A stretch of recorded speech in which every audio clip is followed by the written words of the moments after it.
Members of the panel of judges, they are not here yet. So I'll introduce our keynote speaker. Our keynote speaker is a very great friend of ICTU. In a row, right, consecutively, that he will be attending the Ict For Africa Summit and Conference.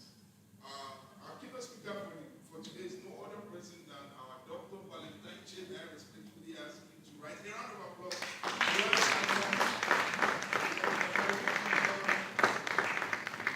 Short biography or citation here. Dr. Valentine Che. Richard, what's happening to this one? It keeps going on. Richard. Is Richard there?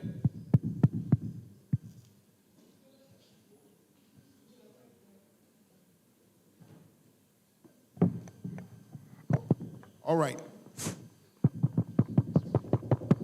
All right, Dr. Valentine Che is an academic fellow with the entrepreneurship in Africa. The general education system is a remnant of its colonial past and buoyed by evidence of the digital brilliance displayed by Africa's youth in informal IT sector. Dr. Che aims to harness the untapped skills of Africa's youth, transform them into innovative solutions, and match them to the immediate needs of the society. Dr. Che is a football lover and die-hard supporter of Kumbo. Is it Kumba or Kumbo? Kumbo Strikers FC, his boyhood club. He is also keen on digitizing African football to open up opportunities for Africa's young talent. Right? Ladies and gentlemen, please join me with a sound round of applause to welcome Dr. Valentine Che to the podium.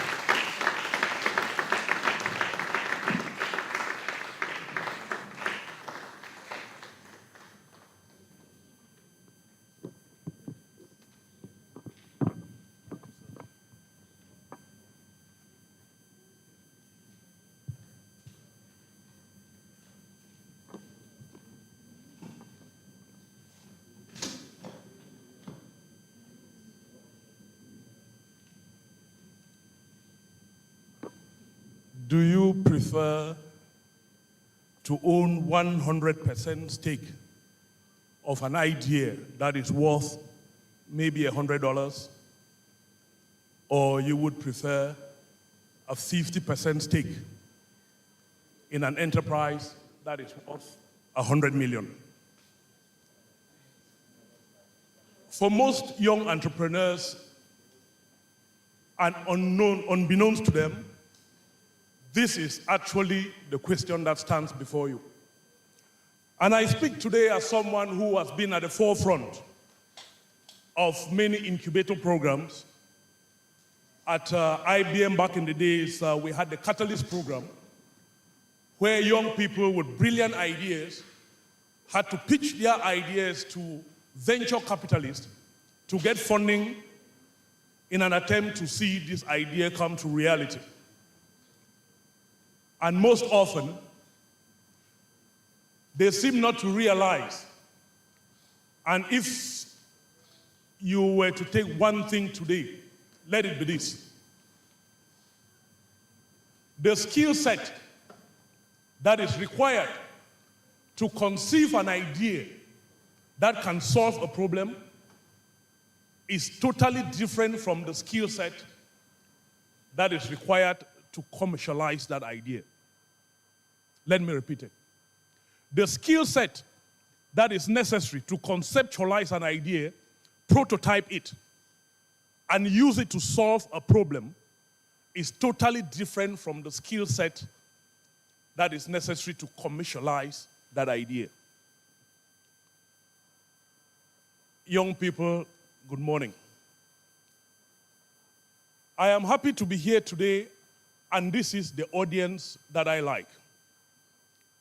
The audience that constitutes the hope for Cameroon, and why not Africa at large.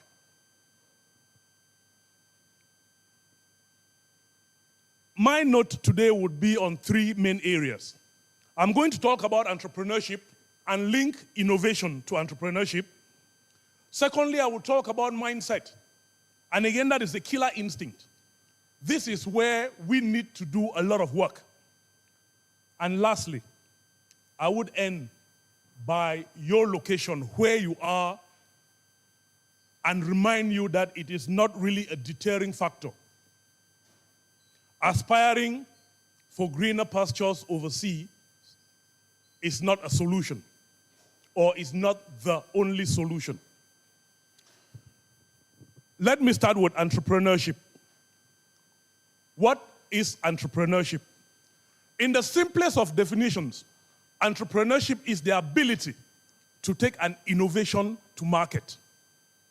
What that means is, if you have not been able to commercialize an innovation, you are not an entrepreneur. I am sorry that I am bursting the bubbles of many people who go by the title entrepreneur when they are just business people. If you have not taken an innovation to market, you are not an entrepreneur. Quote me anywhere. There are many business people out here who see a commercial opportunity and then they do something and they make money. They are business people. It ends there. What is an innovation? Last year, I was honored to be here and I saw many young people who brought inventions to life. They conceptualized ideas, some tangible, some intangible. But basically what they did is just the first step. An innovation, it can be something totally new, or it can be something that has been repurposed, but it has value. For those of you who have studied business, at the very foundation, you would have gone through what is called a business model canvas. With a business model canvas, there are two very important aspects, and that's all I'll talk about. The value proposition and the customer segment. These two always go hand in hand. And there are many people who did not study business, who are actually into business, and this is where they fail. What is your value proposition and what is your customer segment? You may have a magnificent value proposition, but it may be irrelevant to a particular customer segment. I'll give you an example. Maybelline, New York, L'Oréal, Paris. These are cosmetic giants. Their revenue goes into about $400 million a year. Lipstick is a major product that they offer. Do I see value in lipstick? Absolutely not. But does that mean that lipstick is not valuable? No, it is. That is why it can generate up to $400 million a year. So your value proposition must always be linked to a particular customer segment. And in your basic marketing, they would always tell you to segment the market, know who is your customer, and produce something valuable to that customer. So, as entrepreneurs,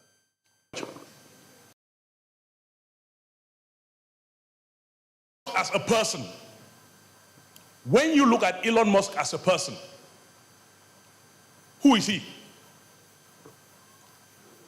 Aside his business, he will be one of the most hated people on earth. Why am I telling you this?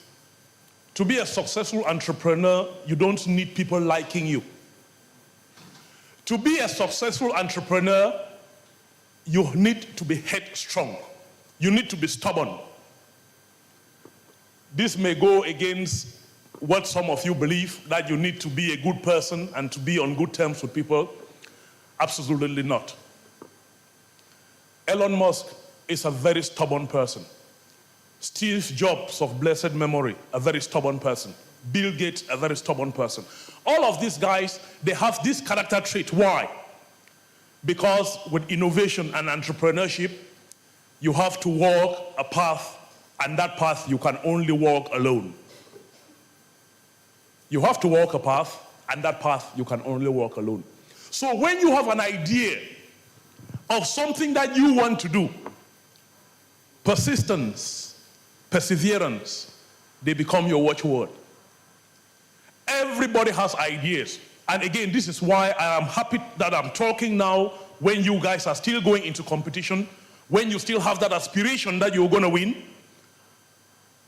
and hopefully you're going to pay attention. Everybody has an idea.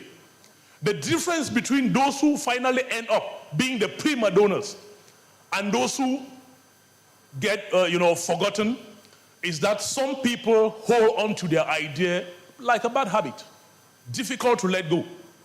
While other people have good ideas, but they think about the beer and roasted fish and they're like, you know what, some other person will do that, I don't mind. So it is that perseverance that you need. And you can only persevere if you are stubborn. Because believe you me, there will be a lot of challenges along the way. There will be a lot of distractions. There are those who are going to tell you that you are worth nothing. That you are not the profile that is supposed to be the author or the inventor of the next big thing. That you don't fit the profile. And if you let things like this get into your head, I'm sorry, it is not for you. Entrepreneurship, innovation is a result of solving problems. Let me tell you one other thing that is going to make you uncomfortable, and maybe if you had the chance, you'll want to punch me. Being rich and having money is a state of mind. Being rich and having money is a state of mind. It is not a state of plenty. There are many people who have huge bank accounts, but they are still poor. And down the line, I am going to talk about the debate that has been on Cameroon social media, 200 million or an ox-blood passport. Those of you who are here would have heard about this, and I will throw a little bit of light into that. But I want to come back to the idea of solving a problem. How many problems do you encounter on a daily basis? For those of you who came, who are not around this quarter, if you left the main road to come here today, how many problems did you encounter? Guys, what I'm trying to tell you is that this is the source of inspiration. This is the source of innovation and entrepreneurship. Have you seen a problem? I want to be very comfortable to say that everybody here has a problem. Be it transportation to come here, be it the weather, be it connectivity, be it communication, there are problems. And the only way, or the easiest way that you can be sure that your venture that you get into would be successful is if you tie it to a problem. Solve a problem, somebody is going to pay for that solution. Am I talking to somebody? Solve a problem and somebody is going to pay for that solution. How did Apple computers start? Many people credit Apple computers to Steve Jobs. But who is the brain? Who was the brain behind Apple computers? Steve Wozniak. Steve Wozniak, basically a genius. He played around with computers, but he did not see the commercial value of having personal computers. And when his path crossed with that of Steve Jobs was able to see the commercial value of what was a hobby for Steve Wozniak. And I remember what my good friend Usman Toure said yesterday, build teams, partnerships. And that's what I started with, by telling you that the skill set that is needed to conceptualize an idea and build a prototype is totally different from the skill set that is needed to commercialize it. Steve Wozniak was the brains and the brains behind the engineering of Apple computers, but Steve Jobs was the guy who saw the commercial viability. And as a team, they created one of the most valuable companies we know today. What I'm telling you, young people, is that you may have conceptualized an idea, you may have built a prototype, but you need to turn around and look for somebody who has the skill set that you don't. You need to work in partnership, otherwise the path will be rugged ahead. You need to be willing to give up 50% of an idea that you brought forth so that you bring in another person who is going to commercialize it. How many of you know about the Dragon's Den? Have you ever heard about the Dragon's Den? It is a program on BBC Panorama. Basically, young people with ideas, they come and pitch in front of venture capitalists. And at times you bring up an idea, somebody says, I'm going to buy it off completely. No, I want to buy a 50% stake. I want to buy a 30% stake. If you are unwilling to give out a 50%, a 30% stake to someone who is able to commercialize your idea, you will end up owning 100% of an idea that is worth about $100, compared to owning 50% of maybe a multi-billion-dollar company. So guys, I want you to take this away. You need to be smart. You need to understand that having that idea is just part of it. There are many brilliant ideas that have fallen into this chasm. And this chasm, I mean, the belief that you can do it all, and the realization that some other person has the potential to take your idea commercial. My second point is about that mindset. There are many people, unfortunately, in Cameroon and Africa at large, young people, when you ask them, what do they want to get out of life? They just want to be chairman. They just want a lot of money. And if you ask them, how do you intend to get this money? They don't know. They know where they want to be. They have no idea how they can get there. And as a result, frustration builds, and they start blaming the government. They start blaming family for not supporting them.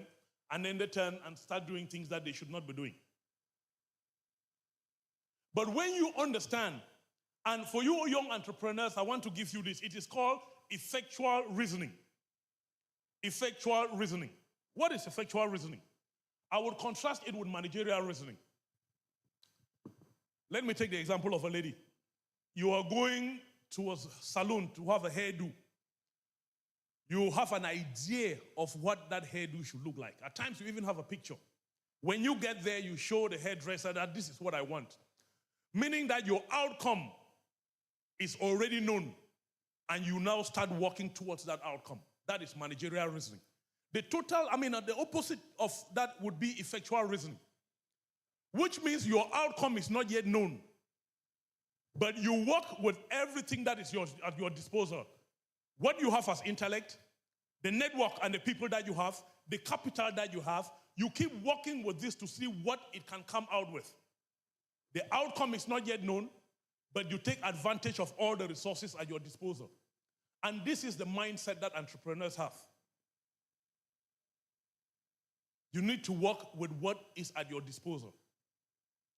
I attended a symposium once, and they were asking young people, how can you bring a breakthrough innovation and let the next best thing come out of you? And one young man, I think he was from Zambia, he got up and he said jokingly that Apple computers started from a garage. Microsoft started from a garage. That if he had a garage, he would have started something as well. Many people laughed at that because it sounded funny. But that message, it carried a deep meaning that many people didn't get. The garage that he was talking about was something much more symbolic. Steve Jobs, Zuckerberg, Gates, well, at least for Gates and Zuckerberg, we all know the college they went to. What was that? Harvard. They dropped out of Harvard. And when they talk about a garage and Harvard drop out, what does that tell you? Who goes to Harvard? Who goes to Harvard? You need to have the means to be able to go to Harvard. So when somebody tells you that, listen, I started this out of a garage and I created a $1 trillion company, they are not telling you that they came from humble beginnings. That garage doesn't symbolize humble beginnings. It symbolizes the fact that they did it by themselves. But trust me, these are people who have parents who could cut a check. And the question you ask yourself is, can your parents cut a check? Mr. Knight, who started Nike, the sports apparel, how did he start Nike? The story goes that he was part of the athletic team. He was close with the athletic coach. He realized that the Puma and the Adidas that they were wearing was somewhere here, they were somewhat heavy. So he saw ASICS, which was a Japanese mark, which was much more lighter. And he wanted to replicate something like that in the US. How did he go about this?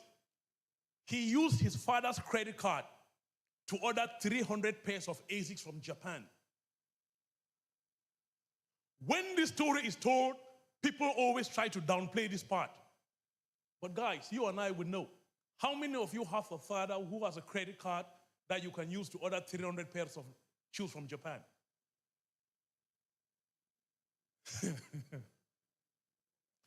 When I tell you this, I am not telling you that you have no chance because you don't have capital. The good news is that you are living in a different world. A world where you don't need to have a father who has a credit card that you can swipe. But it's a world where you can connect to almost everybody on the globe. Everybody, anybody. There are many people who are looking for young people with ideas to sponsor. There are many people around the world who have the capital and they are looking for people with ideas to sponsor. But what type of ideas can they sponsor? What type of ideas are they willing to invest in? That is where the ball comes back to your court. Are you solving a problem? Because I guarantee you that if you are solving a problem, somebody out there would be willing to finance that venture. But are you solving a problem? And the litmus test to know whether or not you are solving the problem, I'll come back to value proposition and customer segment. Reach out to a tiny fraction of your customer segment and see if they are willing to pay. Because if they are not willing to pay, I'm sorry to break it to you, then you are not really solving a problem. Because if you are solving a problem, somebody will be willing to pay for it. And once you can show that people are willing to pay for it, somebody will be willing to finance it. Okay? So, money and riches is a state of mind. Look for something that you like. This is what Maslow calls self-actualization. Look for something that you like. Pursue it. Let money come as an afterthought. Like I said, there are many people with huge bank accounts who are still poor. But there are people who have very little, but they are living their best life. I have met people who have amassed a fortune, but they have never taken a vacation. You see videos of people going to Venice, people going to Mauritius, going to the Caribbean. They sit on a cruise and they fall asleep because they are tired. They have been working all their life, trying to amass money without actually looking for what actually inspires them. So let me get into this 200 million versus a European passport. The reason I talk about it, I really do not remember the person who brought that onto social media, but I saw many people in Cameroon, senior journalists, talk about it. And I think it is important for us to know because there are many young people here who would aspire to travel. That is the route for they call it the Bordeaux. This debate was a faulty debate from the very onset. Second year en français, un débat biaisé. When we talk about 200 million against a passport, the question is, they did not say, where are we starting from?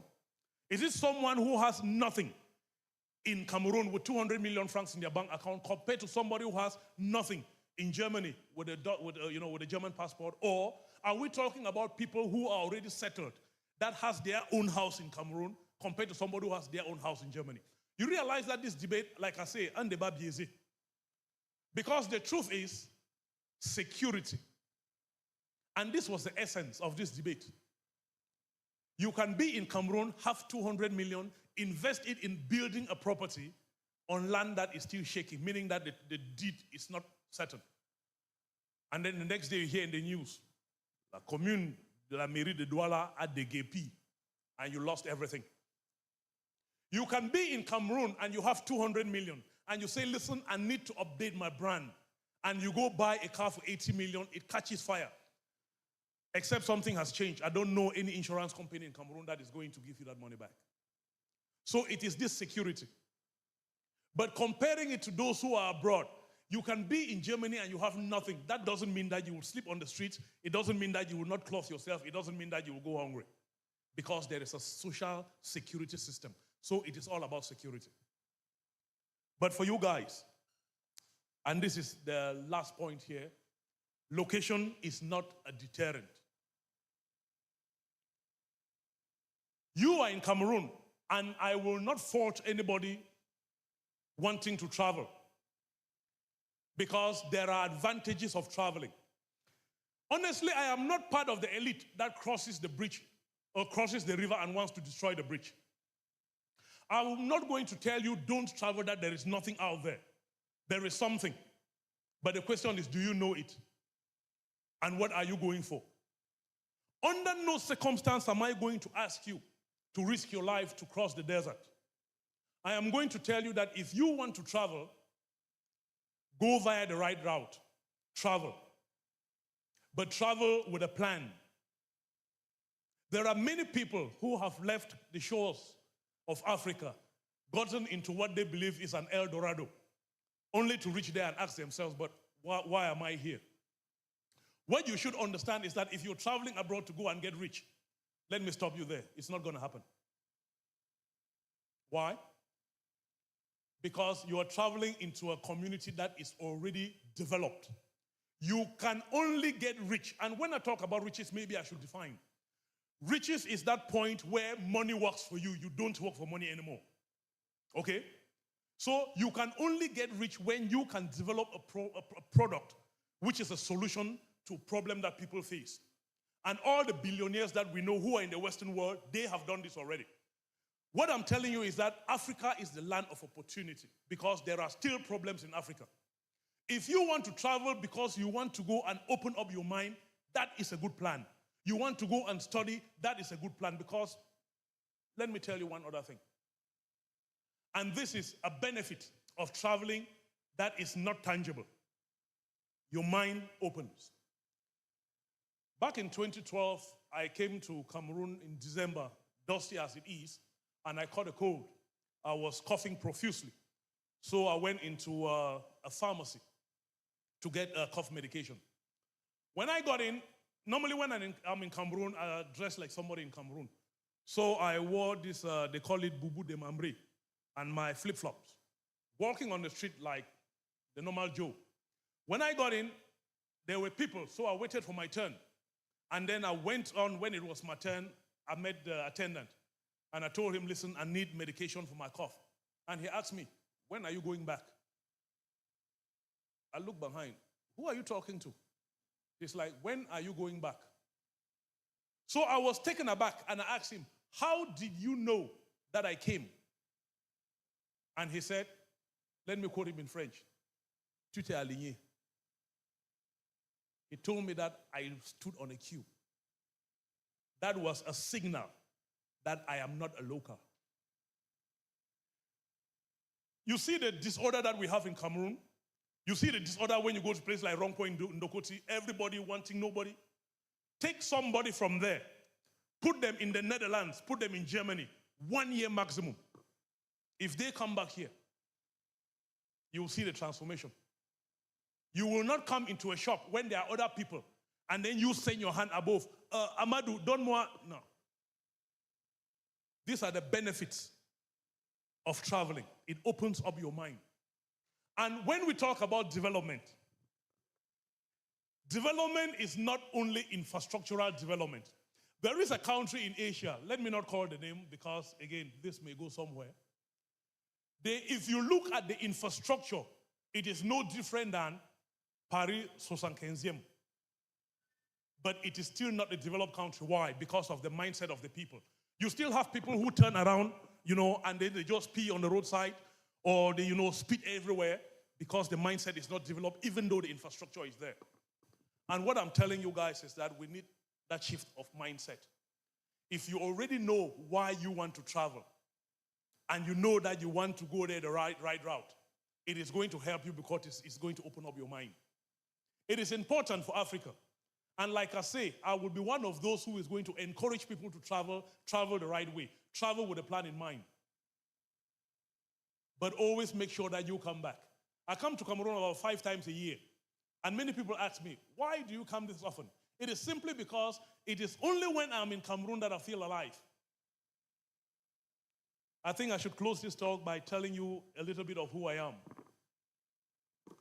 I grew up on the streets of Kumbu, Tobin, which is the administrative headquarters.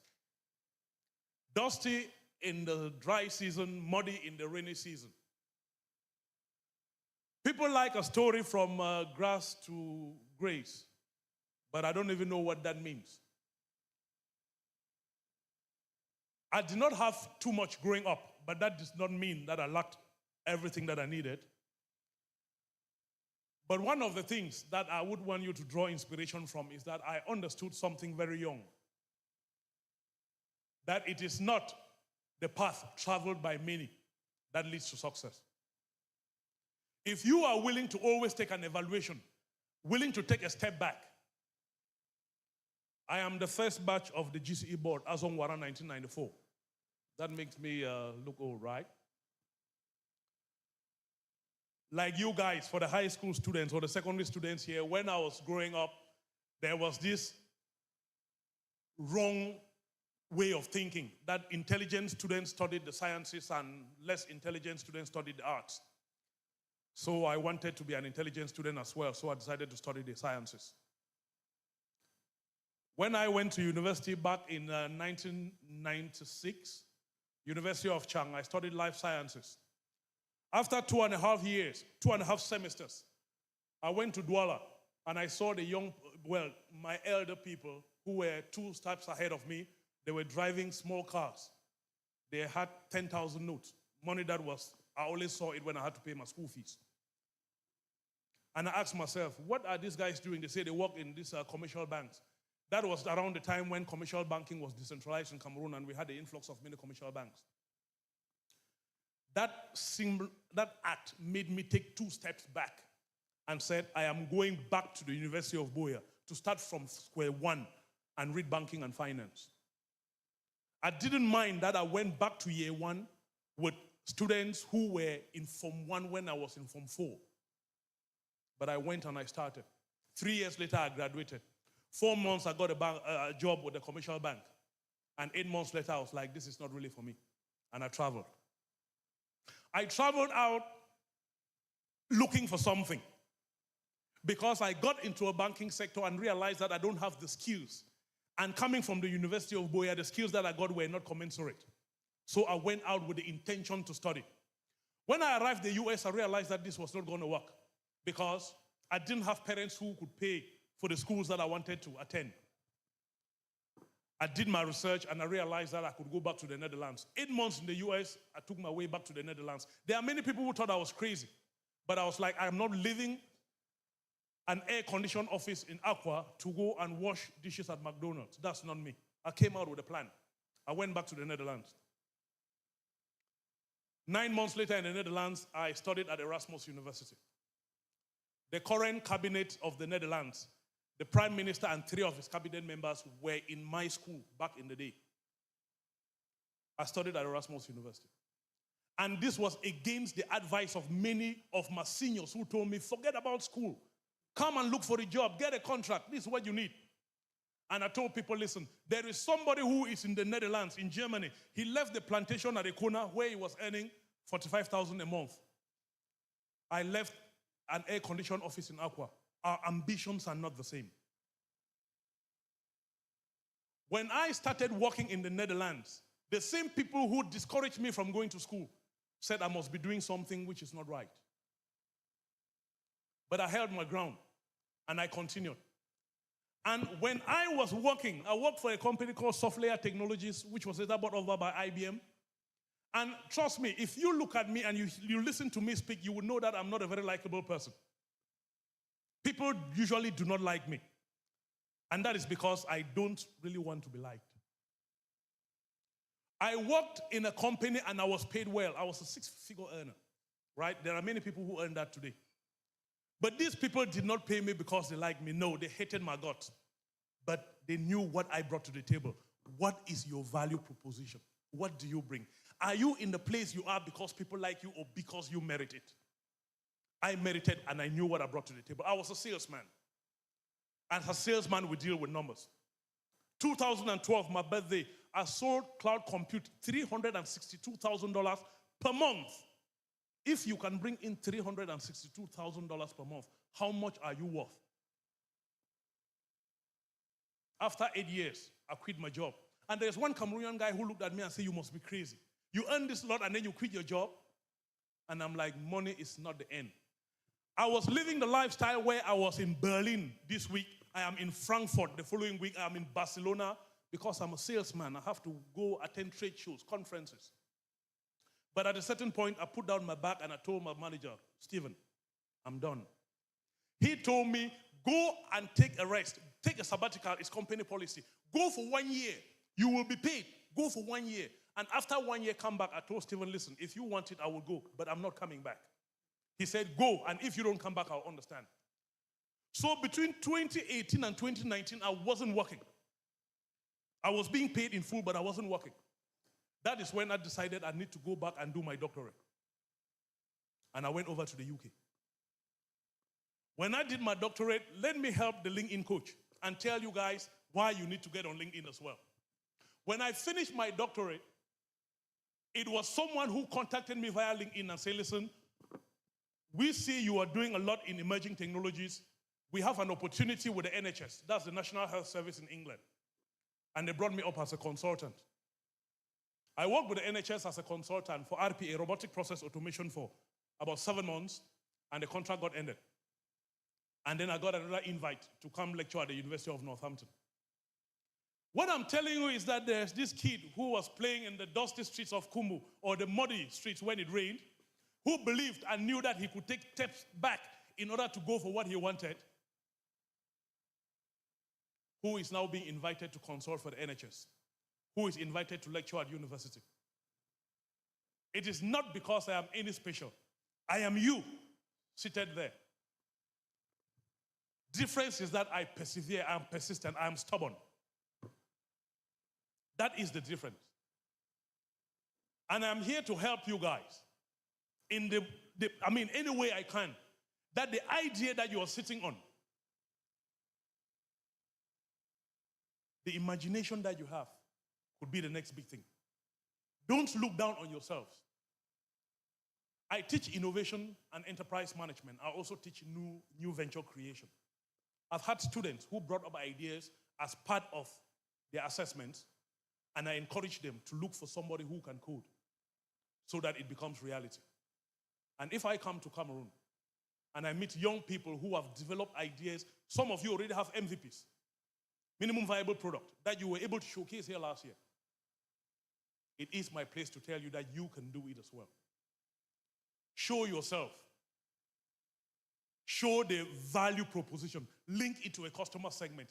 Have people who are willing to pay. Blow the bullhorn at the top of your voice, and you will have people who will be willing to invest in you. Believe in you. Thank you.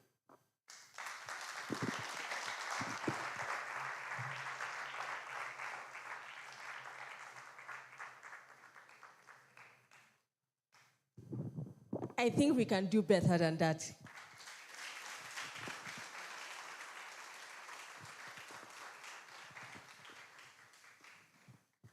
I think he said so many things that stood out to me, so many things, but if we're going to list all of them, we're going to be here till the end of the day. But if there's something I'm going to take away from his speech, is to have something that is hard to ignore.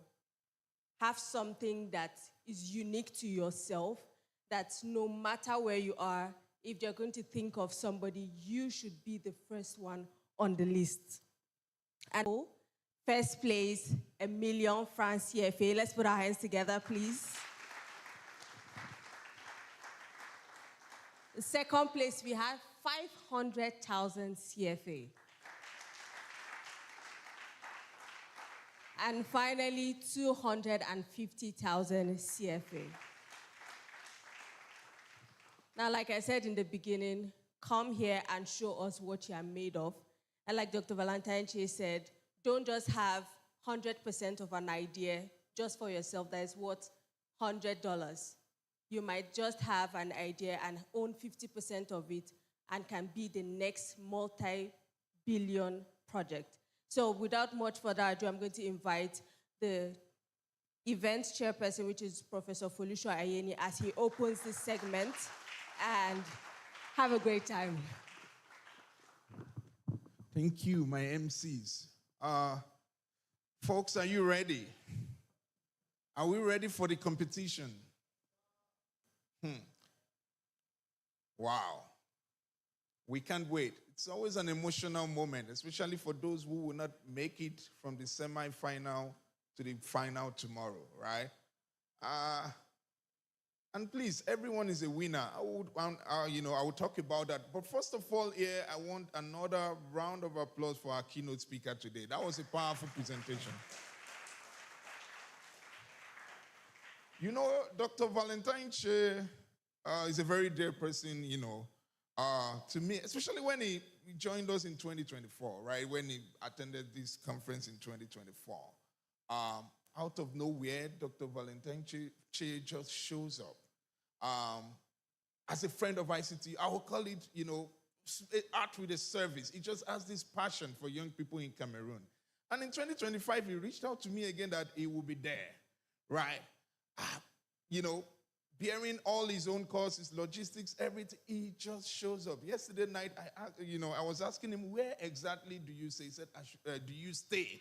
He said, I should not worry. He will just always show up. This year again, he reached out to me. He said, I will be there again. No, please, a round of applause again. A round of applause for this man. Yeah. And, Dr. Che, thank you very much, for giving us your time. Time is money. Time is of value, right? Please, we really appreciate you on behalf of the Board of Trustees. We really appreciate your time and your passion for ICT. You could have been somewhere else. Like you said, you could have been in Barcelona, you could have been in Paris, you could have been in Douala doing some of your own personal business, but you chose to be here. And also, it will be also one of the jury, right, panel of judges who is dedicating his time for that, to see that, some of these, your solutions are viable and we could move some of these things forward. Thank you, Dr. Che, again, for being here. Again, another round of applause for our keynote speaker from yesterday, Mr. Osman Toure, who has also, dedicated his time to be here today. He told me, he could have been in his hotel room having some meetings, but he says he wants to come see some of these solutions today. And I'm like, okay, why not? I'll get you and I'll bring you here today. Welcome again, Mr. Osman Toure. And now I know we are still waiting for the chair of the panel of judges because I want us to go straight into this. I know today we have the high school category. If you're in the high school category, can you please rise? Secondary school category, rise. Oh, a round of applause for them. Okay, it's not a lot. What about university? You can see it. What about university category? Rise.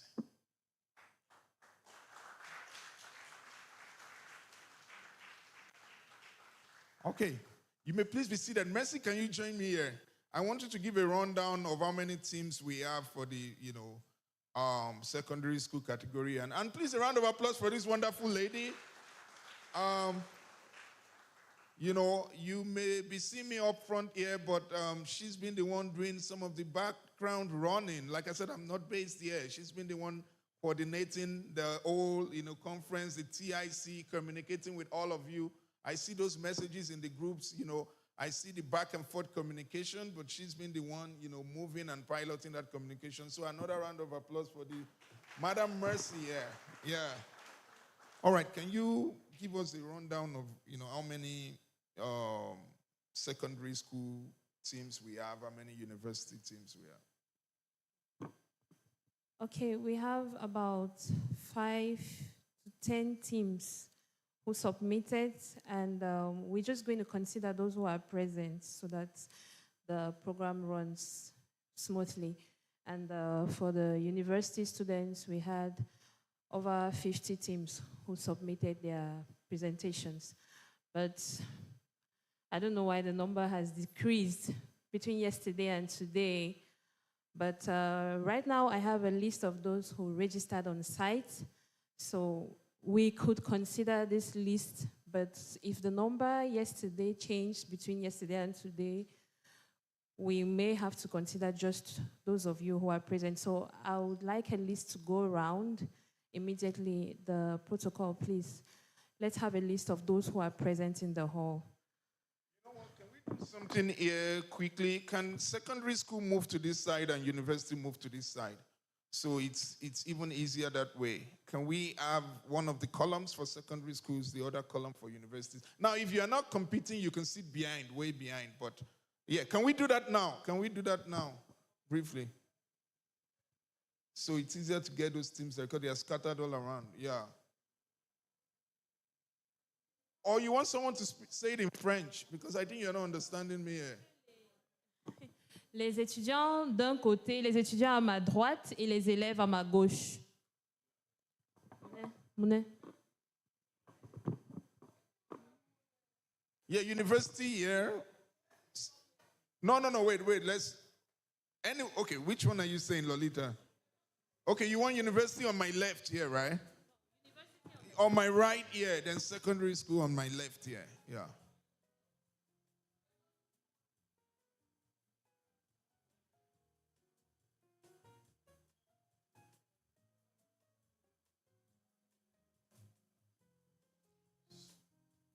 Okay, Felix.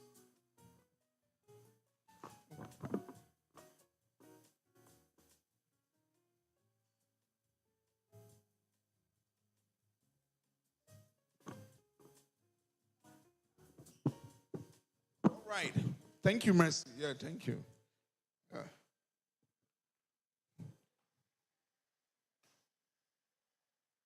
All right, like I mentioned yesterday, I said the jury, they have been carefully selected, right? And I know there may be a little bit of, Felix, is everybody here? There may be a little bit of conflict, right? Because it's really,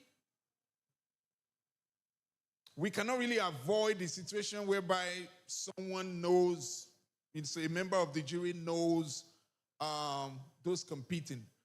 But what we have tried to do, right, is it's not just one person.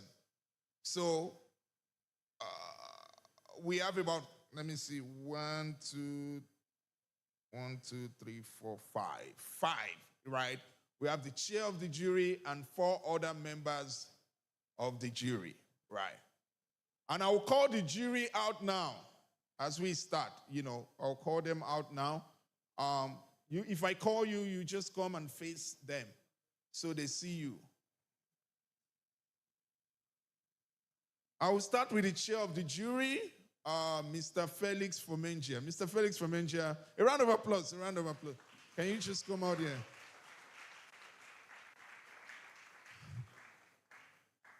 Mr. Felix Fomengia will be the chair of the jury, coordinating and managing this exercise, right? And he has promised me he will be as unbiased as possible, objective as possible. He's been in this situation, he's been to competitions, and he's knowledgeable about IT. That's one other thing we also took into consideration. Somebody who understands IT solutions, technology solutions. His background is in technology, so it's the chair of the jury there.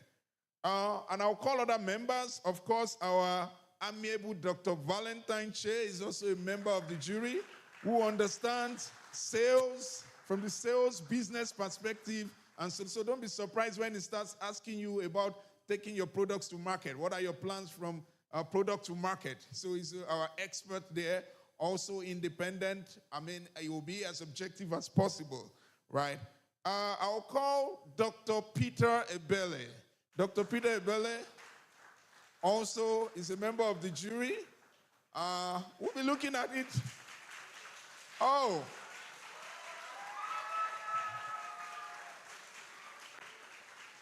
Wait a minute. I think I'm going to remove Dr. Peter Ebele from the jury. Yeah, this is getting serious. I'll think about this, Dr. Peter Ebele, for a minute. How many of you know Dr. Peter Ebele? Don't lie now. Raise your hands if you know him. Hey, they're denying you. They clap for you and denying you at the same time now. Don't worry. It's a jury of 5 people, so his grades will not even matter. Right? So don't worry. We'll be as objective as possible. Dr. Peter Ebele, I'll personally vet your grading before submitting to the chair of the jury. Yeah. Like I told you earlier, it's just practically impossible to totally avoid someone that knows you because we want one of our senior faculty members to also be a member of the jury here, from the ICTU perspective. So relax, don't worry, relax. It will be as, objective as possible and unbiased as possible. Also, we have the lady in the house here, Miss Seraphine King, also a member of the jury. So there's a gender balance, at least to some extent. So ladies, don't feel threatened when you see these men asking those questions. I think that's it, Felix. Do I have any other person here? I don't know if Mr. Osman Ture wants to join the jury today. No, I know because of timing. So these are going to be the members of the jury. Today we have the semi-final. We'll run it. We'll do the secondary school first, right? We go on break, and after break, we come back for the university. I don't know, Felix, you want to come and say how you are going to run this? I can give you the mic from there. How many hours are you looking at for the secondary school? Did we get the final teams here? We're only going to be working with the teams in this room. So if anyone is not here, good luck to them. So we're only going to be working with the teams on here. Did you get the numbers? Mercy. They're working on it. Yeah? Yeah, there's a list, but now the list cannot be valid. We have to validate only those that are in here. Yeah, for this inside the room here. Okay. Because you told me now some people are not here. Because I want to know how many hours based on the team so they can know how many minutes to give each team. Now, participants, right? I don't know if they've given you the number of minutes for your presentation. The jury can cut you off, right? Even before finishing your presentation. So you want to go straight to the point. Very important. Yeah, you want to say something? Yes. Thank you very much, the chair, for this opportunity.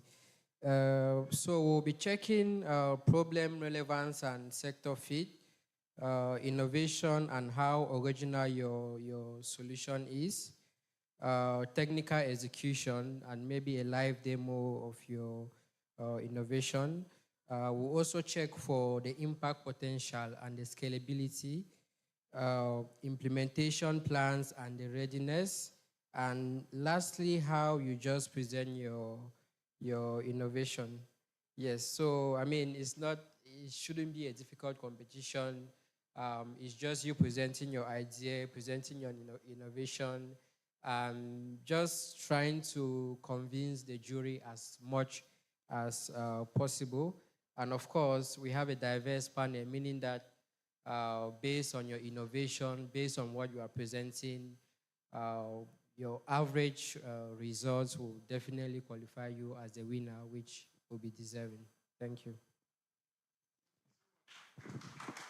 All right, jury, you can go back to the seat ready. So we want to go straight to the point. I don't want us to exceed, I want us to run this semi-final and really be fast about it. Do we have the numbers now? Evina? Huh? 25. How many secondary schools do we have? Because I want to plan the time before I drop the mic. Yeah.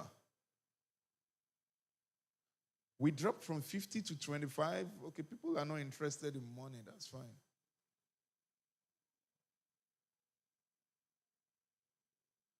Yeah, I want to know how many secondary schools, how many universities. And jury, how many people are you thinking of moving to the final? Chair, did you think about that? How many teams are you thinking of moving to the final tomorrow for each category? Because we have all day tomorrow too.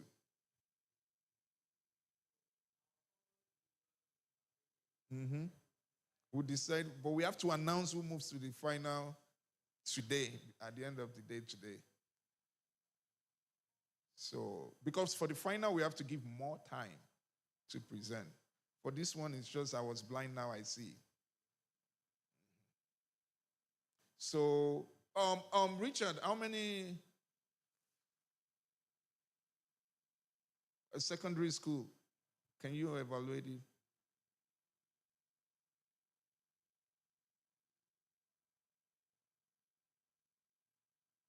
Jury, should we do 5 each for the final tomorrow? 5 for each category. Yeah, because we have all day tomorrow. So tomorrow we can give maybe 20 minutes per presentation or 25.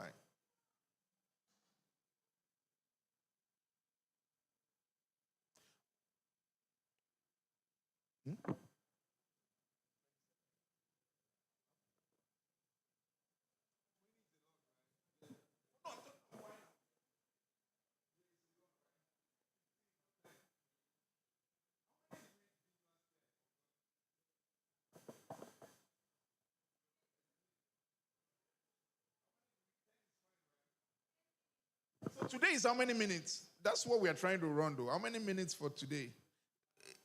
5 minutes. Okay, they've been communicating. Okay. Mercy, did you communicate it to them? I have 5 minutes for today. 5 to 10. So work with 5 minutes. School students are doing. If you're secondary school student, wait and come back in the afternoon. If you leave, you will be eliminated and say, okay, you are done for the day. You are not done for the day until everybody is done. Anyone that leaves the hall will be automatically disqualified until it's done. Anyone that leaves the hall will be automatically disqualified until after the end of the day. Everyone must be present here to watch what other people are doing. Yeah.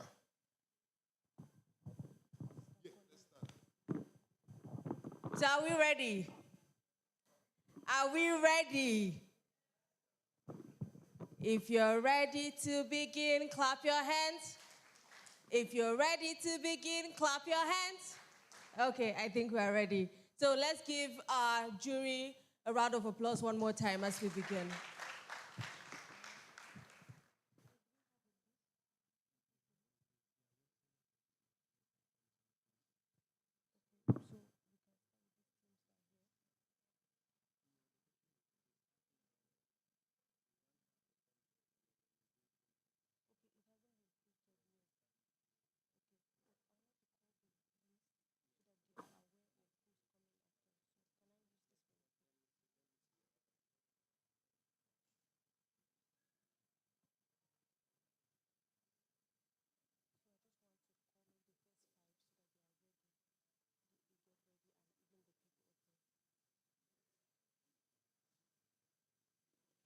So we're going to be calling the first 5 teams so that they can get ready in the next few minutes. And I hope all your presentations are with the guys upstairs so that you can be able to present on time. Mind you, you have 5 minutes. Make use of your 5 minutes wisely. Try to sell to the jury. Make sure you're talking about what is the most important thing. What do you want them to know about your product? So make sure you have that in mind.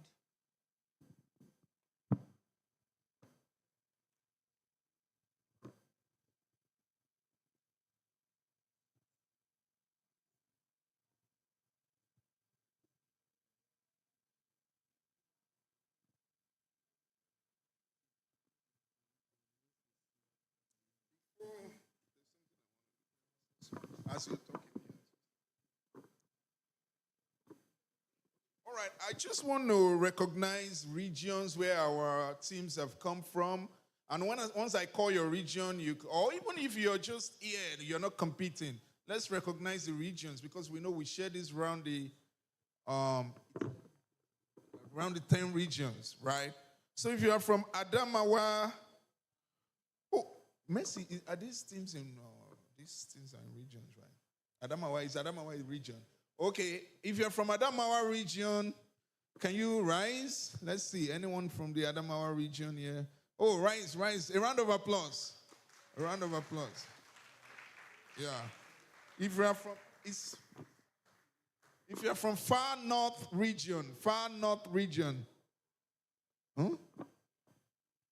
Okay, yeah, if you're from the far north region, can you raise your hands or rise? Far north.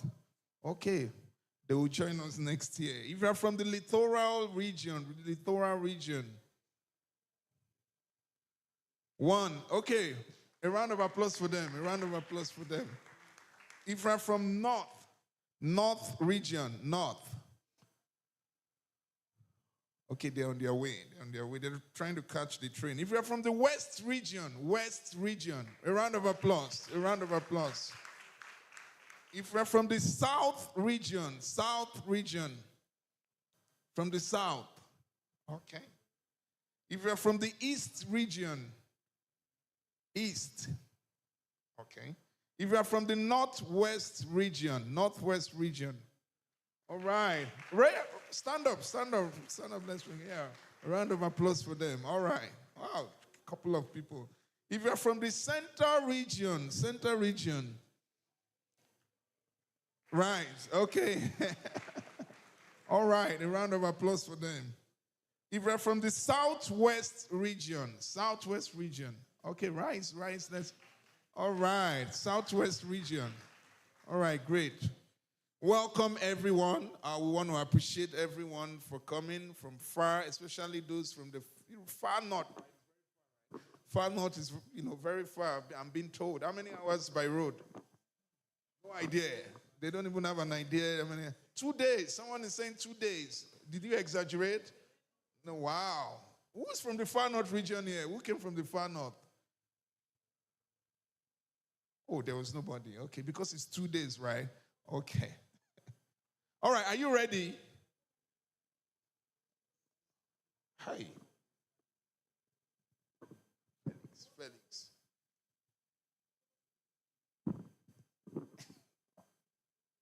But are they, okay, while we are waiting, have they loaded their presentations on the screen?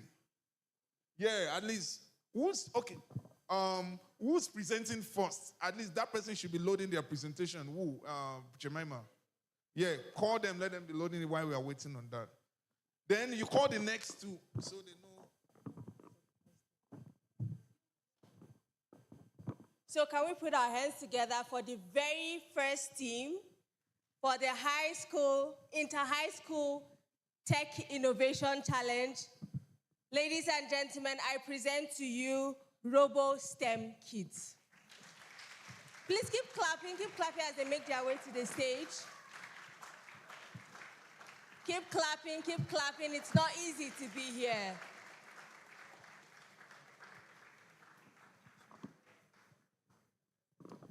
Ict, are you guys ready? Sorry, before we go ahead and start, I was made aware that one of our very important personalities just walked in, who is also a friend of ICT University. And I don't know if he will be around tomorrow. We'll be giving him some talk. Are you in town? Okay. To address us tomorrow morning before we go into the competition. But today, we want to identify him. Is Barrister Agbo Congo. He's one of the biggest advocates for justice. You can rise. Justice, peace, and equality in Cameroon. Welcome, Barrister. Welcome. We really appreciate it. Can you come forward? Yeah. No. Come. Yeah. You can sit. Yeah. There, let him see. Thank you. Welcome. He will be addressing us in the morning tomorrow. Yeah. All right. Jemima.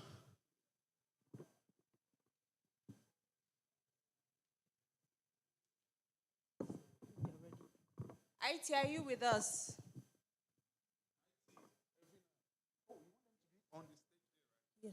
Yes. Are you projecting something?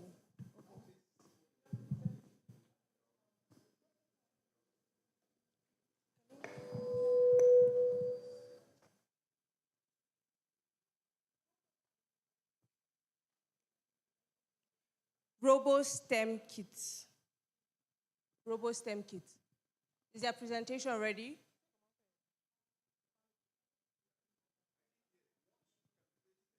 Sorry? High-tech programmers. Okay, the team is high-tech programmers and their project is Robo STEM Kit. High-tech programmers.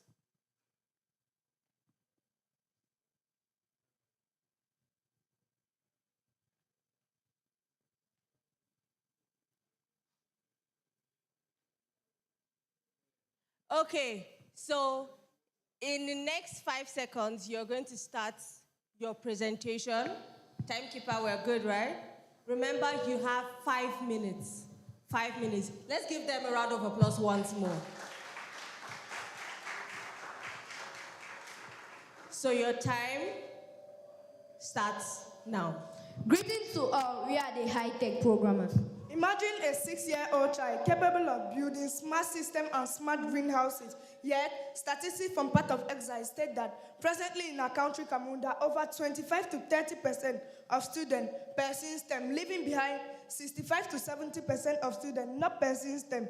And in addition to that, Cameroon produces over 300,000 tons of plastic waste per year, but only 10% of them is being recycled. So why can't we solve that problem?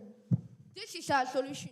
Our solution is the RoboSTEM kit to eradicate these two major problems of inaccessibility of technologies and waste management in our communities. Firstly, we are going to use plastic to a key component of our kit to produce 40% of it. And also, we are going to have a manual to give guiding steps for our users and a website where they are going to learn through YouTube videos and troubleshoot their Arduino code. And finally, a VR headset that is going to help them simulate offline. It's going to be very impactful in their lives by enabling some skills like coding, critical thinking, problem solving, and creativity.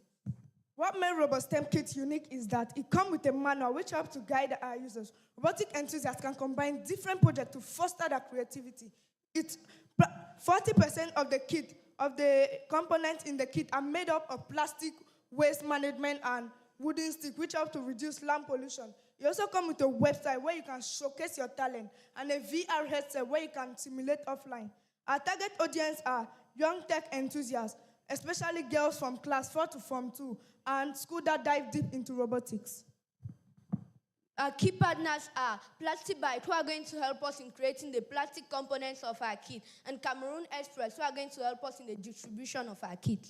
Our competitors are StickM Association, NEFTech, and Innovatech Association. Furthermore, in 3 years' time, we aim to reach over 300 to 600 students in Cameroon.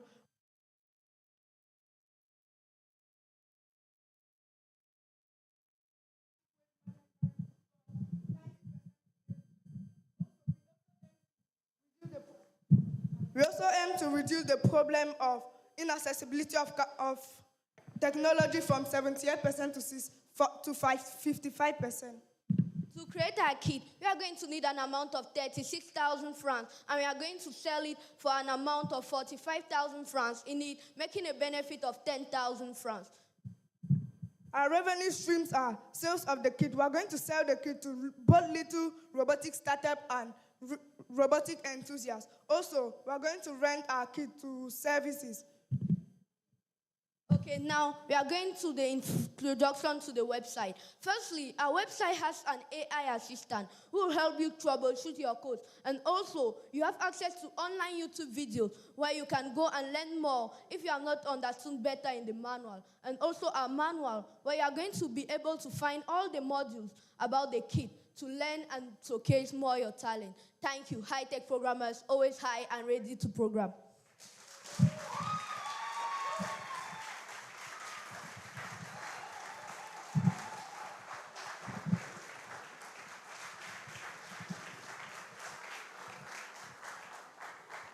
I mean, they did all of that in 3 minutes. Okay, jury, it's over to you.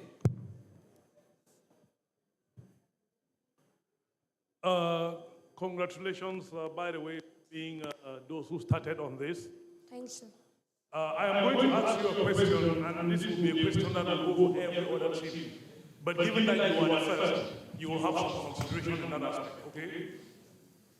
Your solution, when you talk, and let me first appreciate you for using the business model canvas. You know what you're doing, and that's a plus. What is your value proposition in terms of benefit, not the features? Let me help you here, and every other team should understand. People buy a washing machine because they want their clothes clean. That is the benefit that they want. It's not because the washing machine consumes less energy or it turns fast. No. There's a difference between the feature and the benefit. So if somebody asks you what is the benefit of venture, what will you say? I would say that the benefit of this product is that it helps you to learn about robotics, about STEM. So it also helps you to simulate offline with the VR headset.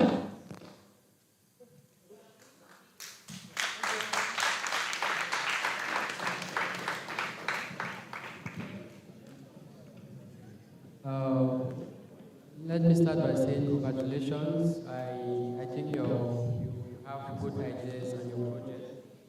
Let me ask how unique your skill is as compared to the other people that you mentioned during your presentation. For STEM Association, they don't come with a website where they can teach or help you to understand better. They just come with a kit, just presenting a kit. And also, Innovatech Association, they don't help to read.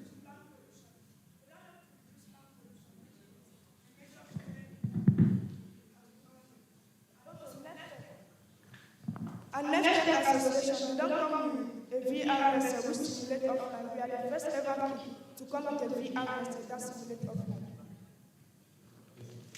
Thank you. And my last question is, what specific problem are you trying to solve with your skill? We are trying to solve the problem of inaccessibility of technology in Cameroon, specifically in STEM.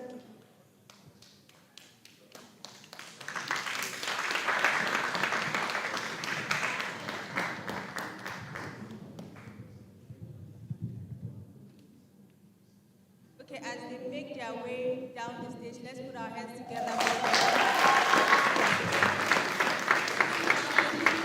not easy to go on stage and sell ideas.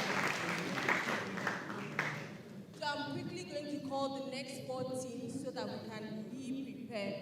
The first team that will be going up right now, and as I call your name, you already make your way to the stage. We have Terak here. Terak here. Next up, we have Vision DX. Vision DX. After that, we have Servio. After Servio, we have Mina.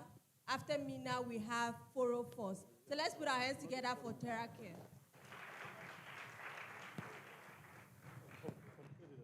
The more time you spend on your seat, you are already taking away the time for your presentation. I hope you are aware.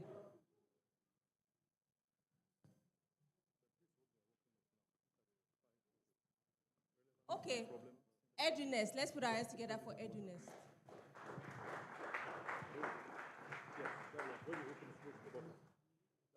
Keep clapping, they are still not on the stage yet.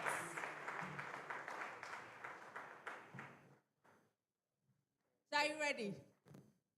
Are you ready? So, your presentation starts in 3, 2, 1, go. Good afternoon, everyone. We are the Prime Innovators. Imagine a brilliant student in a remote village in Africa who dreams of becoming a doctor, engineer, or scientist, but without access to quality education and learning resources. The problem in Africa is not the lack of intelligence, it's lack of access. A personal experience I had in a rural village revealed that so many talented young people had never been exposed to educational resources that so many citizens take for granted. Later,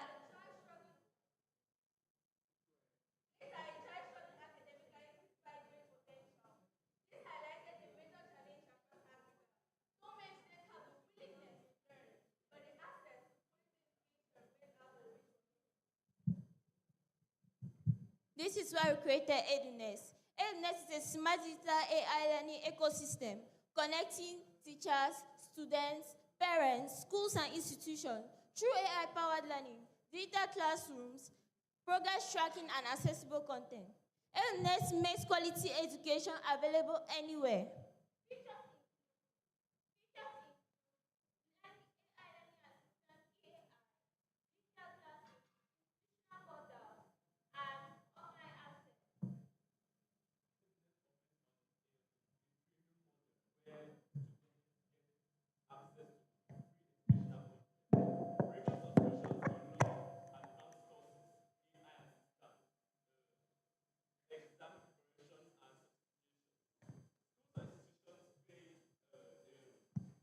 Schools and institutions pay an affordable licensing fee for digital campus tools, and additional revenue comes from certification programs, institutional partnerships,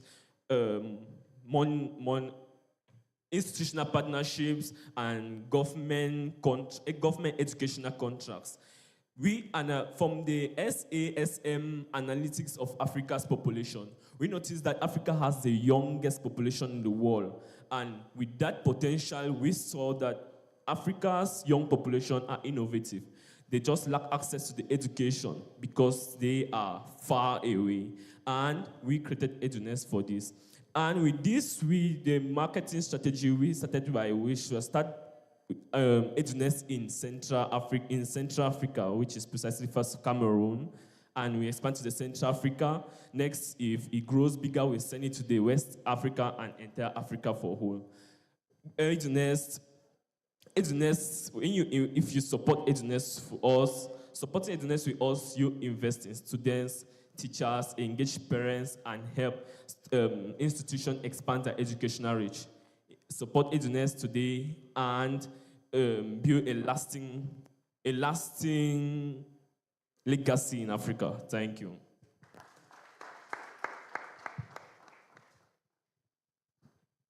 Yeah, thank you very much for that presentation. Again, like the first team, you used the business model. You talked about certain factors of the business model canvas, which that's interesting.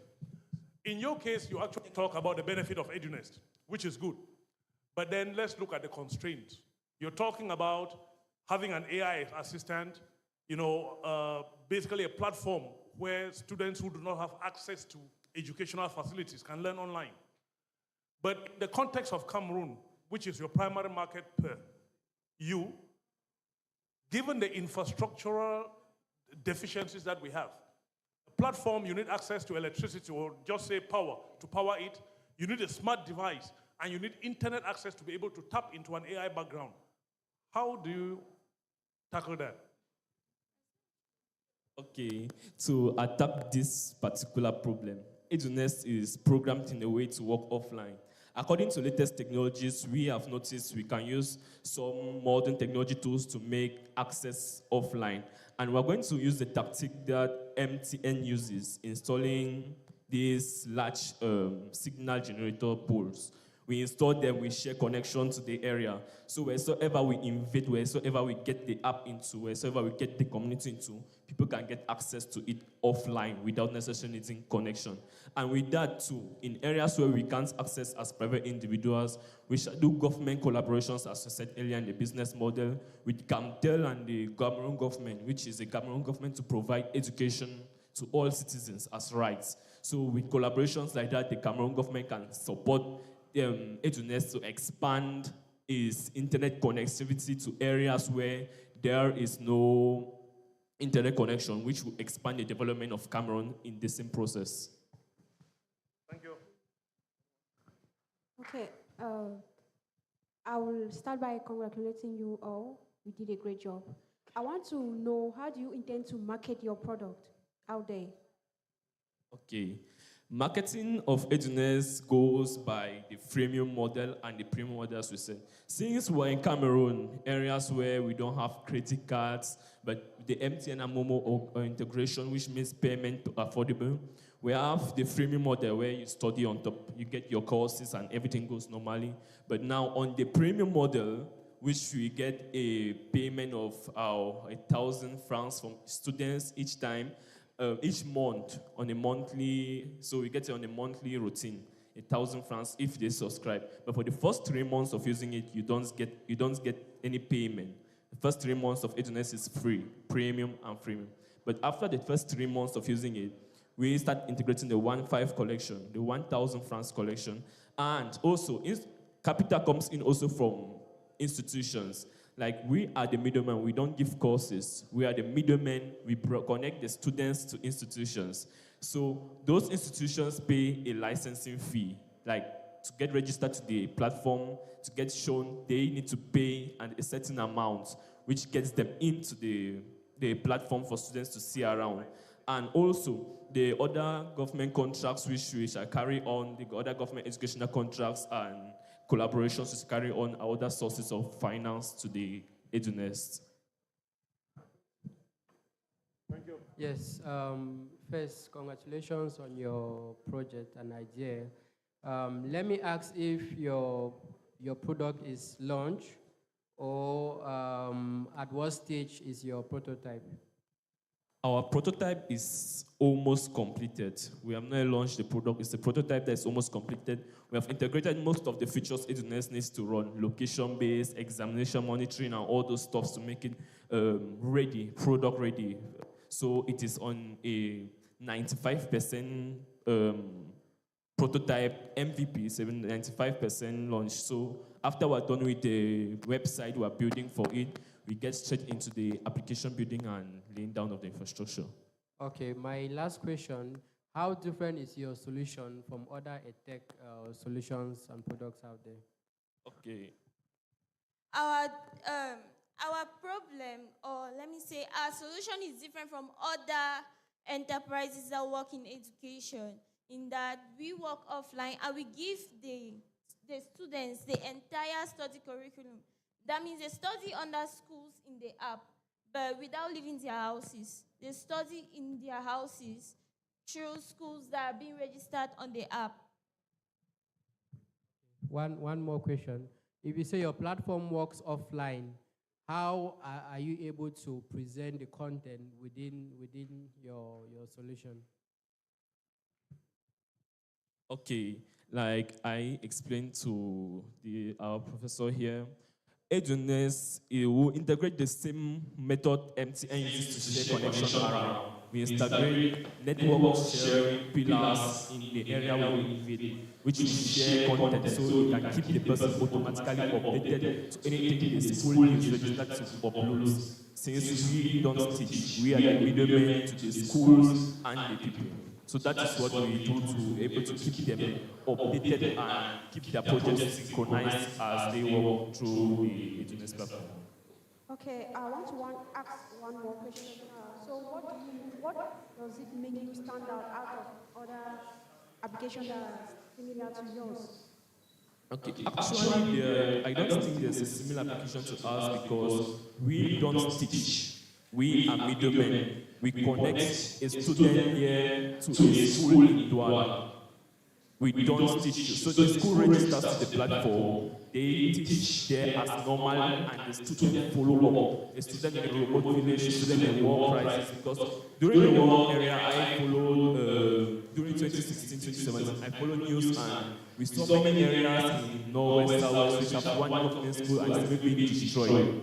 Government school that is destroyed. So now, since according to analytics, presently phones are more inaccessible than toilets, we decided that we can bring up to that because those people they actually had phones. So they can now follow up the school in the capital city, but why still be there and follow it like normal, following the educational strategy and everything. Please, let's put our hands together for them as they make their way down. Next up, Terra Care, make your way to the stage. Please put your hands together for Terra Care. After Terra Care, Vision DX, get ready. Put your hands together for Terra Care.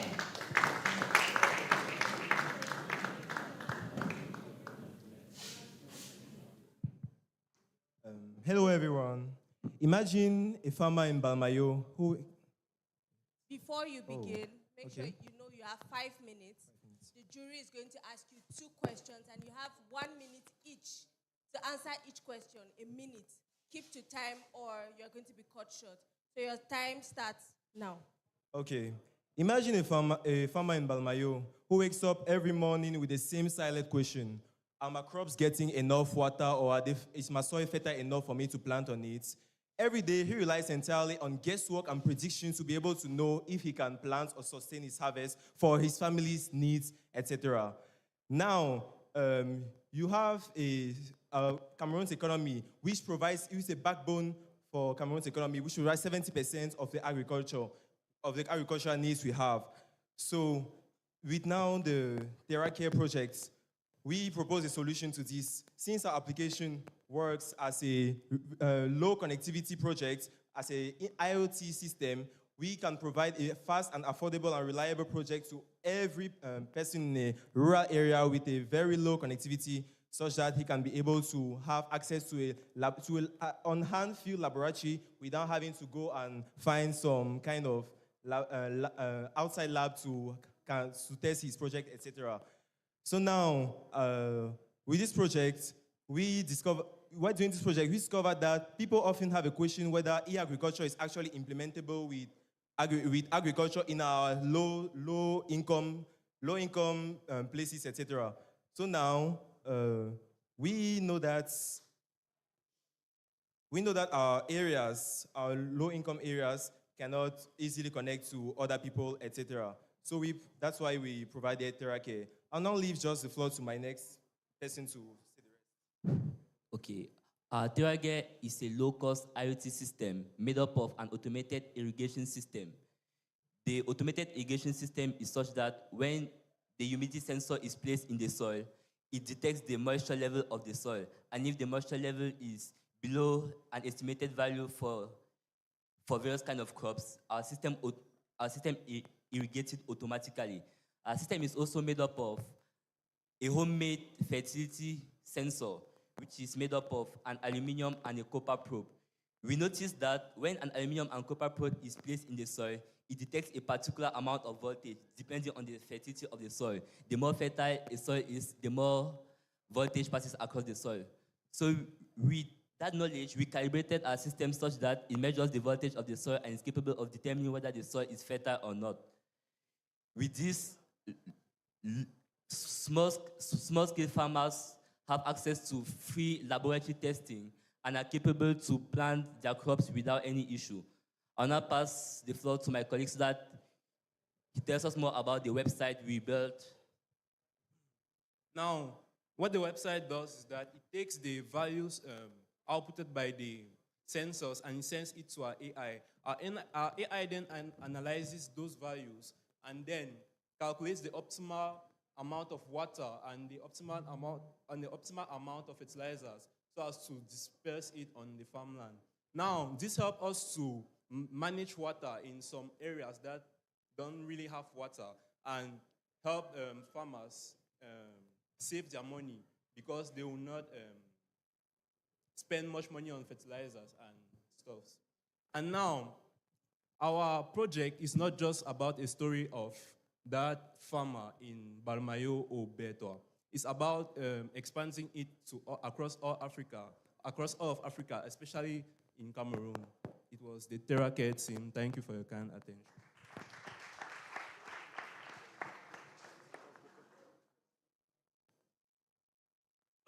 Thank you very much, guys. A really interesting project you have there, talking about the Internet of Things.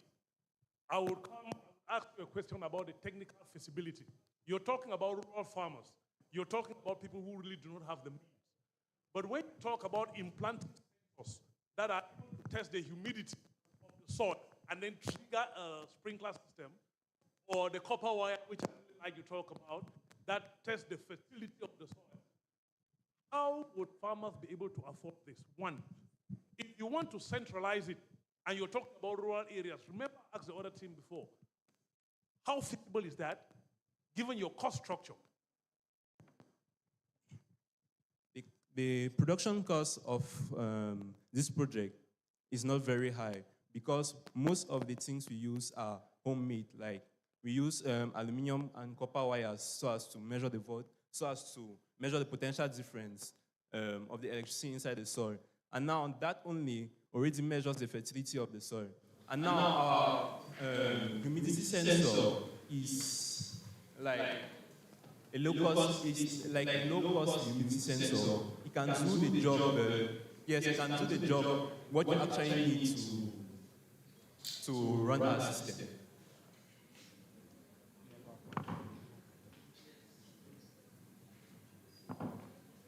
Thank you. Thank you for your project or for your presentation. I have a worry. And my worry is We see projects like this like on daily basis. I mean like on daily basis we see projects like this. How different is your project? What's the innovation part of your project? The innovative part of the project is that the project implements AI. The AI will analyze and the AI will analyze the values outputted by the sensors and tell the optimal quantity of water and fertilizers the plants will need to grow to its peak. Do you have a model? Yes, we wanted to present a model of this tomorrow. No, I just wanted to know if you have a model.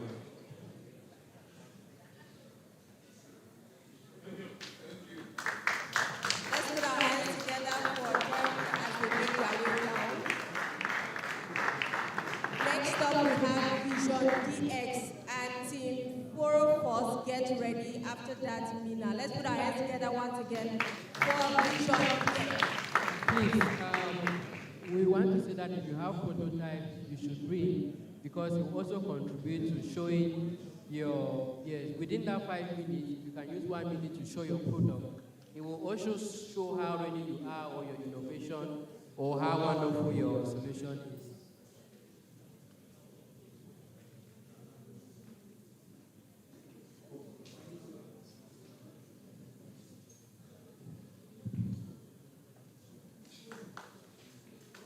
Every minute.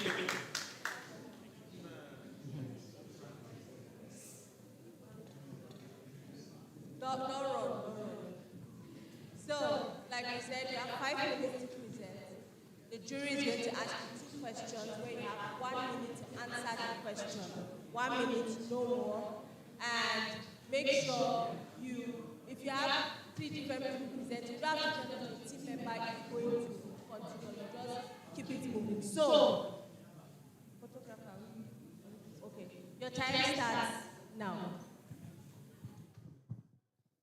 So this is Team Vision DX. Can I start? Can I start? That what's on the screen. Okay. Vision DX. Your time starts now, for real. Every minute a patient spends waiting for a diagnosis is a minute a disease continues to foster. Somewhere in Africa right now, there is a practitioner carefully examining blood, script after screen, in order to diagnose a disease, while dozens of patients wait anxiously for results. This is everyone, we are Vision DX, and today we are going to be presenting to you an AI system that is going to be solving a very pressing problem in our world today. According to the World Health Organization, in 2024 alone, about 579,000 people died in Africa just because of malaria. And of these deaths, shockingly, 75% of them were children under the age of 5 years. What does this mean? This means that infants are the ones who suffer most from malaria in our society today. This reality made us ask one simple question. What if accurate diagnosis didn't just depend on where you come from? Before answering this question, we first need to understand the problem we are trying to solve. A single drop of blood has answers to many questions that can save lives. But today, answering those questions often depends on trained practitioners carefully examining blood, screen after screen. But also, we can notice that when patients have to wait hours for diagnosis, delays can occur, and these delays can result in late diagnosis and late treatment. And in most cases, late treatment leads to serious death. The World Health Organization also emphasizes that earlier diagnosis and earlier treatment can help to significantly curb down these deaths. In order for us to understand why this problem actually matters, it will be important to take a walkthrough of how local diagnosis actually moves. For local diagnosis, the very first step is that a practitioner gets a blood sample from the patient, sprays the blood sample on a slide, carefully examines it under a microscope, and after examining it, only then can a decision be made and diagnosis be made and treatment begins. If the diagnosis isn't effectively made, or if it is too slow, treatment can be delayed. What is the effect of delaying this treatment? We have loss of life. Seeing this problem, we asked another question. Can we design an AI to support healthcare professionals without actually replacing them? Especially, we wanted our AI to work in the areas where it is needed most, the rural areas. Thank you, Glenn. That question actually inspired our solution, which is the multimodal AI-assisted blood screening and clinical decision support system. For example, a blood smear uploaded or a blood smear which is captured using a smartphone under the microscope can be able to help the clinician make fast decision support. For example, a blood smear may be uploaded and is said to be 90% parasitized, indicating that this patient is infected with malaria.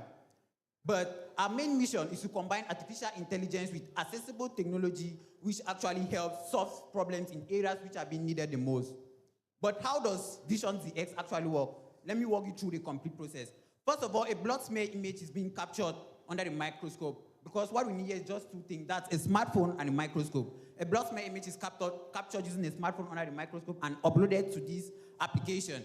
After uploading, our application can now analyze this and be able to give us results. It provides recommendations and next steps which the patient can take, and this also helps the practitioner to make quick decisions. But how was our model actually trained? Let me walk you through the process of which it was trained.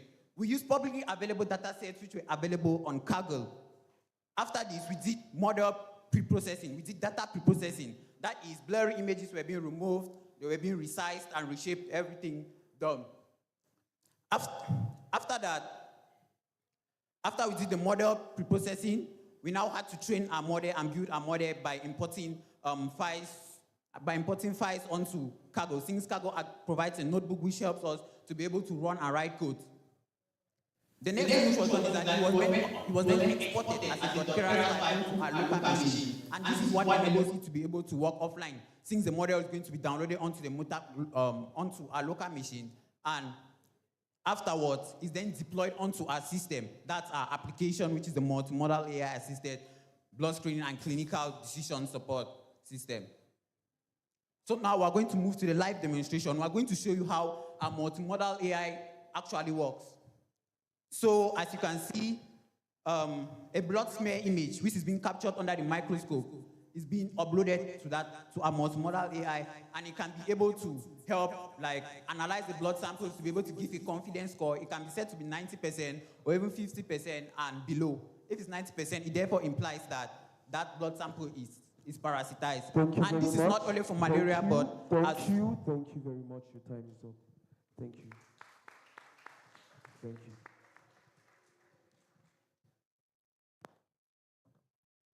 Yeah, really good presentation there. And what you did not make known is the commercializing part. Who buys it?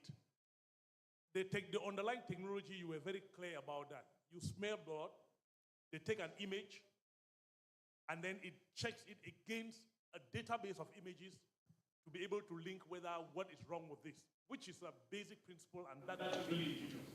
But who buys this? Is it the patient? Is it the doctor, or who buys that? Okay, thank you very much for that question.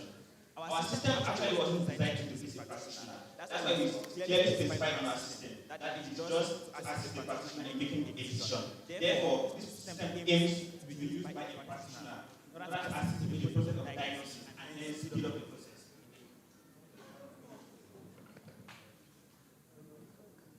Yes, congratulations on your project application.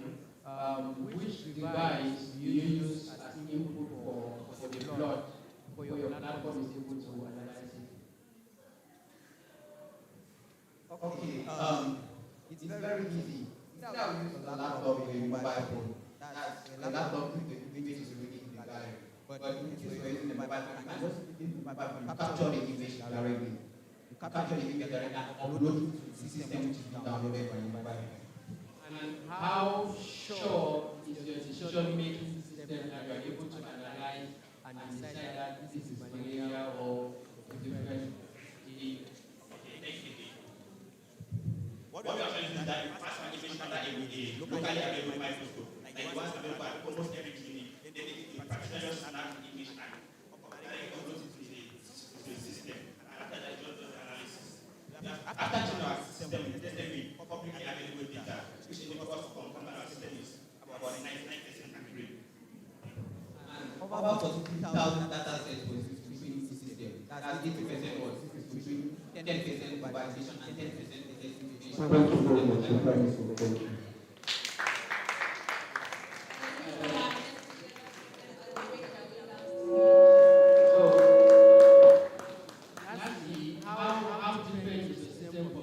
avoid intervention doing the analysis. Okay, our system is training that is very fast. That's able to generate report within seconds.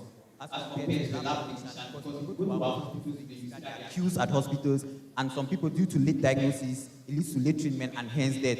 So that's the problem we're actually trying to solve. Thank you. Put your hands together for Vision DX.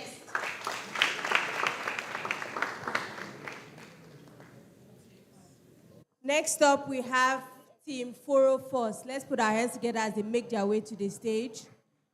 Please keep clapping till they get there. It's an all-girls team.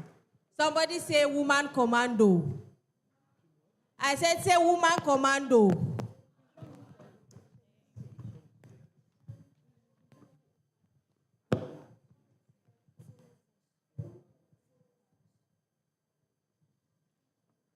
So, you know the rules. 5 minutes, 2 questions from the jury where you have 1 minute to sell your idea or answer your question. So your time starts now. Good morning, honored guests, distinguished judges, ladies and gentlemen. I am Amabo Cassandra B, and we are Team 404. What if the hands that had to feed us daily didn't have to break to do it? I am delighted to stand before you today to present an innovative agricultural solution that is supposed to put an end to all the challenges our farmers face. Slow planting and preparation. Agriculture remains the backbone of our economy, yet farmers rely on slow labor-intensive methods that increase production costs and limit productivity. Our innovation is a planting and tilling machine that performs 2 essential operations simultaneously, which are preparing the soil and planting seeds in a single pass. This saves time, reduces labor, reduces fuel costs, and at that, it improves planting accuracy for better crop yield. This is not just about building a machine. It's a practical solution for increasing agricultural productivity, strengthening food security, and empowering farmers to modern technologies. With your support, we can turn this innovation into a tool that benefits the community, creates opportunities, and contributes to a more sustainable agricultural future. Thank you.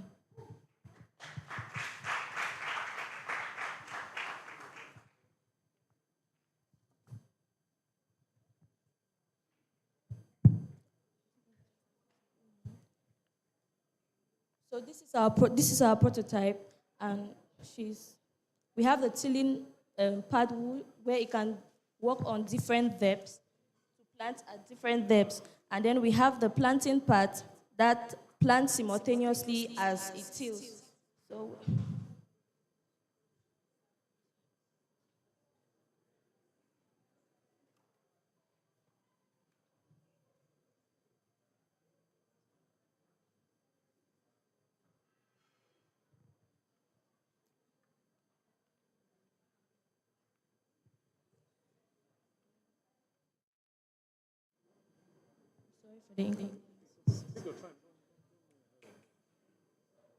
So it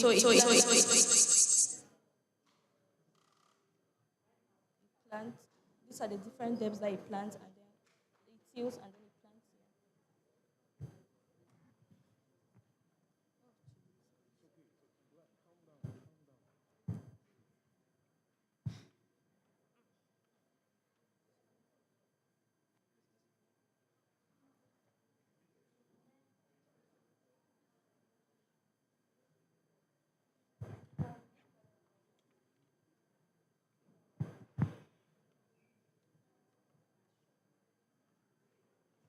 Can you just explain what it does? Yes, it's an innovative machine that just tills and plants simultaneously, and it tills in different depths, and then plants at the same time.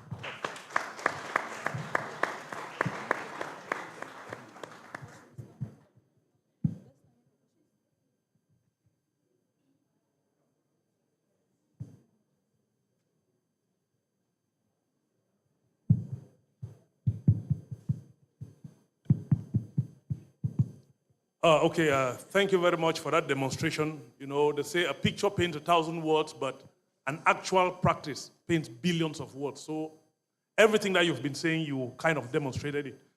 The question I have for you now is about originality. When I look at this, it reminds me of what I see each time I travel there in the West with all of these tractors from John Deere. How different is this? Or is this just a copy of the mechanized farming that we have in the West? What is the difference? Thank you very much for that question.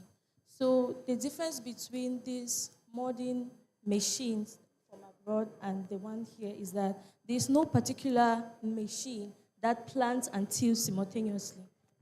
So that's just the difference. So there is no machine in Cameroon, but there are machines already there. Yes, exactly. Well done on your project. It's the first time we are seeing an actual working prototype, so courage. Let me ask, how different is your innovation? Is it that you have a different app or a tool that can provide other services like analyzing the soil, or it's just this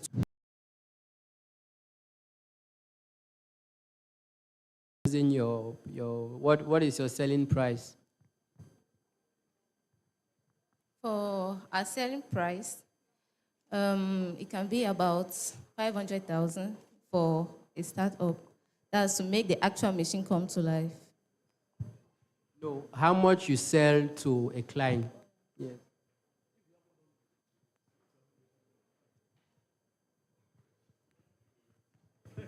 Okay, I have a question.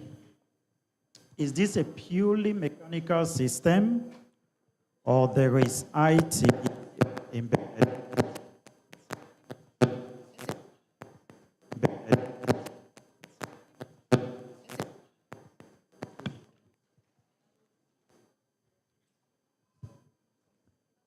Is it purely mechanical, or there is IT embedded in it? Purely mechanical. Okay. For the machine, there's a motherboard inside which controls the tilling pad and the seeding pad. And this motherboard, when this motherboard works, there's a rotor inside which controls this part that tills and the parts that furrows the soil. Is there IT, or is purely mechanical? Mechanical. Okay, that's what I wanted to know. Okay, let's put our hands together for Team Force as they make their way to their seats. And next up, we have Team Mina. Let's put our hands together for Team Mina. Please keep clapping as they make their way to the stage.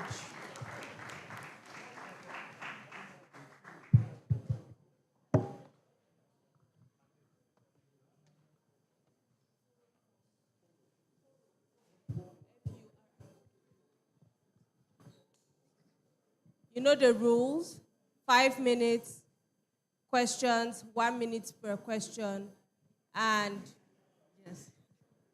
So your time starts now. IT, Mina. Picture this. 2 14-year-old kids dreaming, burning with the entrepreneur spirit. One wants to change how education is made in Cameroon. The other wants to build a revolutionary system for his grandmother to help her irrigate her crops better. But 2 days later, the fire is gone. The hype is gone. Why? Execution.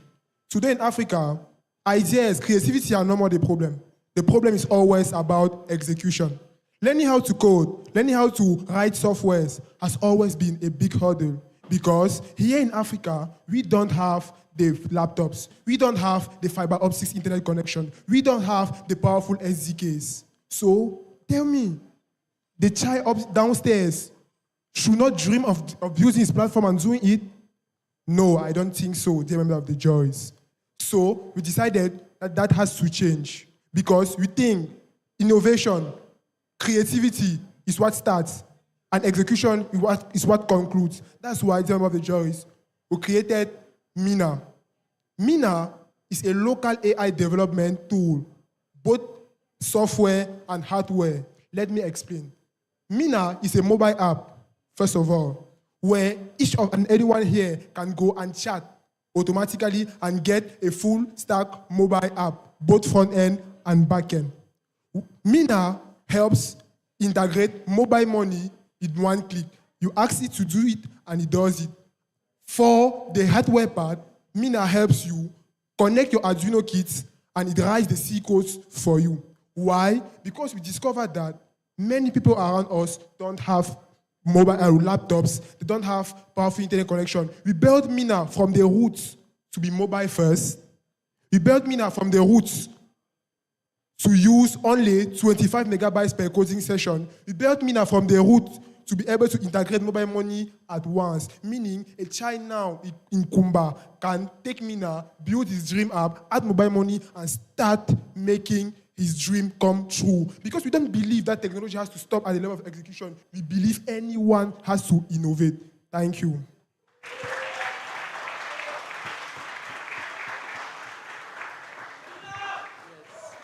Thank you for your project. Let me ask, how different is this from our AI platforms like ChatGPT and Claude, which are already existing today? Thank you for the question, sir. Picture this: you are in Kumba, or like me, I'm from the north. You're in a village there, Faro. The only electric appliance that you have, which you can connect to the internet, is your modern smartphone. ChatGPT, Codex, Claude, Qwen can't work on your mobile phone. They need a computer to do so. So, Mina enables you under the 3G connectivity or even 2G connectivity to chat with an AI and build the app you dream for and add local mobile money to it. Because before building Mina, we tried to test those tools on mobiles in our environment and they were not working. Thank you.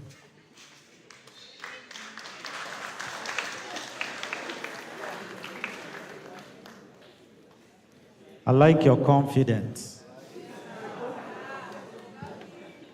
But are you really sure? Listen, from the beginning, as I said earlier, we train our model with libraries that work specifically for 3Gs. This is the app. The compilation and the web views are done on our servers, meaning nothing is run on your phone.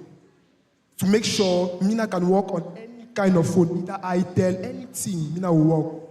We optimize Mina.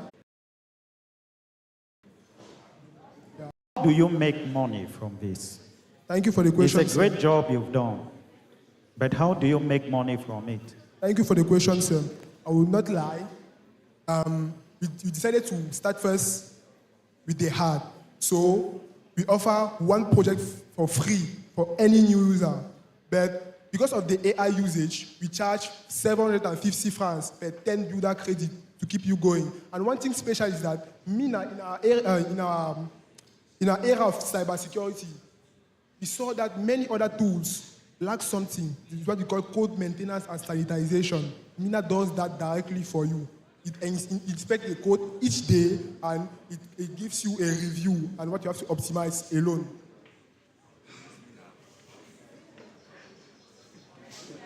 $150 subscription. Builder credit. Yes, sir. And it's a subscription. Gives 10 credits. And that's the catch, sir. It gives you 3 prompts only, 3 powerful prompts, to make sure the users have the test and will come back. Thank you very much. Let's put our hands together for him. And there's also hardware more. Your time is over, don't worry. Thank you very much. Please, let's put our hands together once again. Our next team is Team AgriGrow. Team AgriGrow. Please, can we put our hands together for Team AgriGrow as they make their way? Team AgriGrow, are they here? Okay, let's put our hands together for Team AgriGrow.